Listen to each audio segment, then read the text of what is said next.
Kejang demam atau biasa dikenal sebagai step, terutama pada anak, merupakan hal yang sering dikhawatirkan dan ditakutkan oleh para orang tua. Kondisi kejang ini biasanya muncul ketika demam sudah terbilang tinggi, dengan ditandai dengan kejang-kejang, mata mendelik ke atas, dan terkadang lidah tergigit. Jika dilihat, kejang demam adalah kondisi yang menakutkan. Namun, secara umum, kejang demam ini nggak berbahaya dan biasanya akan berhenti seiring dengan bertambahnya usia. Karena kejang demam ini hanya bisa terjadi pada anak usia di bawah 6 tahun. Tapi pada saat terjadi, ada beberapa hal yang perlu diperhatikan karena bisa saja menjadi berbahaya kalau kejangnya ini tidak berhenti-berhenti. So, apa yang perlu orang tua ketahui dan lakukan apabila itu terjadi? Bersama saya Dr. Bimo, kita bahas semuanya di video ini. Hai, saya Dr. Bimo. Di channel ini saya banyak membahas berbagai informasi kesehatan dan juga konten menarik lainnya yang pastinya bermanfaat buat kamu. So, jangan lupa like dulu video ini, subscribe, dan juga klik tombol loncengnya. Terima kasih. Apa itu kejang demam?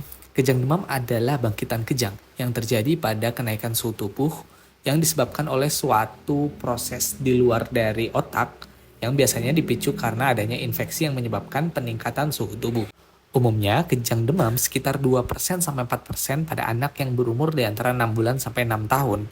Kejang yang terjadi pada anak pada saat demam tinggi dapat berlangsung beberapa detik hingga 15 menit yang umumnya disertai dengan kantuk gitu ya. Setiap anak memiliki suhu ambang kejang yang bisa berbeda. Beberapa anak baru terpicu kejangnya bila mengalami demam di atas 40 derajat Celcius, tapi ada juga yang lebih rendah. Nah, ini juga perlu diperhatikan karena semakin rendah suhu di mana anak tersebut mengalami kejang itu harus diwaspadai. Tak sedikit juga orang tua yang beranggapan bahwa kejang demam adalah epilepsi. Faktanya, sebagian besar kasus kejang demam bukanlah epilepsi dan tidak menyebabkan kerusakan otak dan juga kejang yang menetap hingga ke depannya. Tetapi memang perlu dipastikan, biasanya anak-anak yang mengalami kejang demam perlu dilakukan elektroensefalografi untuk memastikan apakah itu epilepsi atau bukan, terutama bila kejang demamnya terlalu sering. Setidaknya ada satu setiap 20 anak yang akan mengalami satu atau lebih kejang demam, dan sekitar 30% anak yang mengalami kejang demam biasanya cenderung akan mengalaminya lagi. Nah, lalu bagaimana sih tanda dan gejala dari kejang demam? Ketika bayi atau anak Anda mengalami kejang demam, maka ada tanda dan gejala sesuai dengan jenisnya. Gejala umum dari kejang demam adalah berkedut, menyentak lengan dan kakinya, serta perubahan mata gitu ya, yang biasanya itu menandakan ketidaksadaran gitu. Karena yang membedakan antara menggigil yang keras gitu dengan kejang adalah tingkat kesadarannya. Pada menggigil, anak tetap sadar gitu ya, bisa saja menangis, terus juga masih tetap aware. Tapi kalau pada saat kejang, itu tidak sadar. Setelah terjadi kejang, bisa bervariasi. Bisa langsung bangun, menangis, atau bisa saja tidak sadarkan diri. Momen-momen seperti inilah yang membuat orang tua takut dan juga memang terdengar dan terlihat mengerikan. Lalu apa saja yang perlu dilakukan dan apa tanda bahayanya?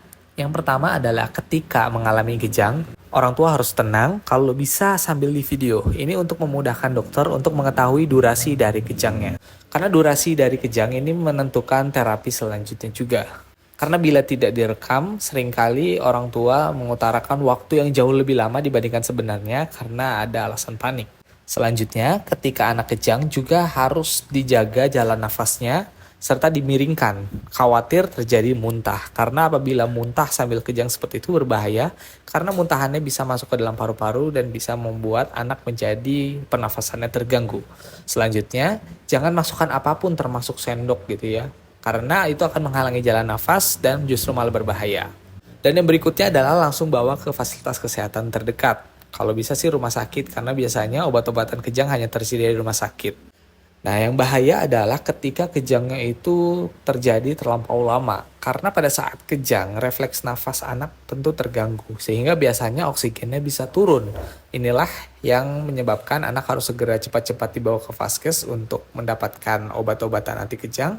Atau untuk pertolongan pertama sebelum dibawa ke vaskes, apabila terdapat oksigen, kamu bisa langsung berikan untuk meningkatkan oksigenasi dari sang anak. Selain itu, tidak lupa untuk mencatat suhu tubuh pada saat anak demam itu berapa, karena kemungkinan terjadi lagi itu cukup besar sehingga orang tua bisa tahu di suhu berapa biasanya anak mengalami kejang demam. Nah, lalu obat-obatan yang bisa diberikan adalah mungkin untuk emergensi yang bisa disediakan di rumah adalah paracetamol yang bentuknya suppositori yang dimasukkan ke dalam anus gitu ya. Itu bisa membantu untuk menurunkan suhu secara cepat dan mengurangi kemungkinan untuk terjadinya kejang demam. Selanjutnya, kalau misalnya memang udah ada riwayat kejang demam, ada baiknya untuk menyimpan obat anti kejang yaitu berupa diazepam yang masuk ke rektal juga. Seperti ini bentuknya. Salah satu mereknya adalah ini. Ini bukan sponsor ya, tapi memang yang banyak tersedia biasanya ini, sehingga saya tampilkan untuk memudahkan daripada orang tua.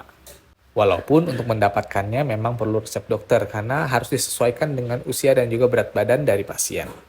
Nah, itulah dia pembahasan kita mengenai kejang demam, bagaimana menata laksanaannya, pencegahan, dan juga beberapa hal yang perlu orang tua ketahui. Sekian dari saya Dr. Bimo, kita ketemu lagi di video berikutnya.